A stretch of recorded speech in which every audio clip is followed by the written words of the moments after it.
संभाल लिया योगी आदित्यनाथ ने। मोदी का जादू तो खत्म हो चुका है। सुना आपने, सीएम योगी के सबसे बड़े दुश्मन अब बन गए योगी के ही सबसे बड़े भक्त। गाजीपुर से चुनाव जीते मुख्तार अंसारी के भाई अफजाल अंसारी ने दे दिया योगी पर ऐसा बयान, मच गया हड़कंप। देखते रह गए अखिलेश यादव। अगर योगी न होते तो यूपी में नहीं आती 30 भी सीट, बीजेपी नहीं खोल पाती खाता, योगी नहीं डूबती बीजेपी को उत्तर प्रदेश में संभाला। भैया संभाल दिया योगी आदित्यनाथ ने। मोदी का जादू खत्म हो चुका है। योगी को पानी पी पी कर कोसने वाले अफजाल अंसारी अचानक क्यों करने लगे योगी की तारीफ। योगी मेहनत नहीं करते तो मोदी बनारस भी हार जाते, ये क्या बोल गए सपा सांसद अफजाल अंसारी। कहते हैं सियासत में न कोई दुश्मन होता है न कोई दोस्त होता है। मौका समय कालखंड के हिसाब से दुश्मनी दोस्ती में बदल जाती है। बड़े से बड़े दुश्मन उस दोस्त के भक्त बन जाते हैं और यही हुआ है सीएम योगी और अफजाल अंसारी के बीच।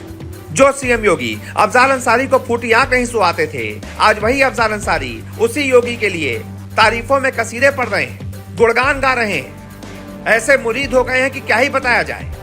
यूपी की गाजीपुर लोकसभा सीट से चुनाव जीते सपा के अफजाल अंसारी ने सीएम योगी को लेकर बड़ा बयान दिया है।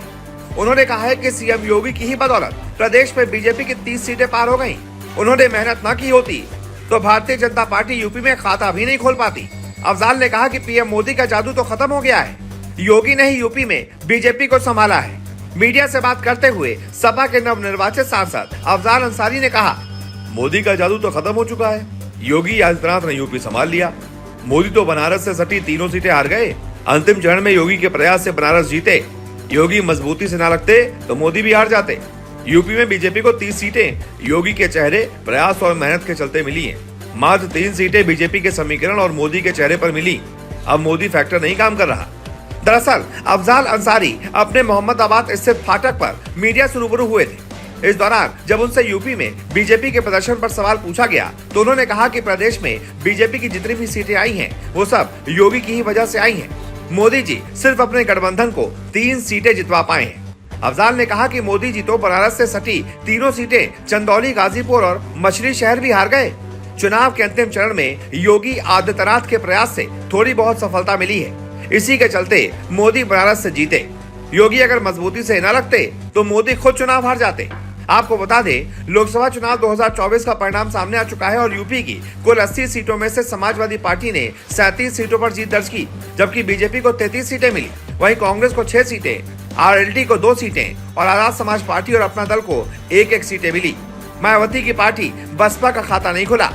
अफजाल अंसारी ने अपने विरोधी बीजेपी के पारसनाथ राय को 1,24,861 वोटों से हराया है। ये वही अफजाल थे जो कि बीते दिनों तक सीएम योगी को फूटी आंख नहीं सुहाते थे। उनके लिए वो जरूर बयान दिया करते थे, लेकिन ये समय है, कब पलट जाए कुछ नहीं पता। जिस तरीके से मुख्तार अंसारी को सीएम योगी ने टाइट किया, लगता है उसका असर अफजाल अंसारी के भी मन मस्तिष्क पर पड़ा है। इसी वजह से जो अफजाल अंसारी पानी पी पी कर सीएम योगी को कोसते थे, वो आज उन्हीं के तारीफों में पुल बांध रहे हैं, कसीदे पढ़ रहे हैं, गुणगान कर रहे हैं। एक तरीके से दुश्मन अफजाल अब योगी के फैन हो चुके हैं। इतने तगड़े मुरीद हो गए हैं कि उन्होंने इस बात पर भी गौर नहीं किया कि वो समाजवादी पार्टी के टिकट पर चुनाव जीत कर आए हैं और उसके बावजूद वो भारतीय जनता पार्टी के सीएम की इतनी तारीफ कर रहे हैं। ये बयान उनकी सियासत तक को खत्म कर सकता है। समाजवादी पार्टी उन पर एक्शन तक ले सकती है कि भाई, एक दूसरी पार्टी का होते हुए दुश्मन पार्टी के मुख्यमंत्री की तुम तारीफ कैसे कर रहे हो। अखिलेश यादव तो अपनी आंखों पर यकीन ही नहीं कर पा रहे कि भाई ये किसको टिकट दे दिया, किसको चुनाव जितवा दिया। जो चुनाव हमारी सीट पर जीता है, हमारे पैसे पर जीता है और तारीफें सीएम योगी की कर रहा है। इसी वजह से अफजाल अंसारी के इस बयान ने उत्तर प्रदेश के सियासी पारे को गर्म कर दिया है।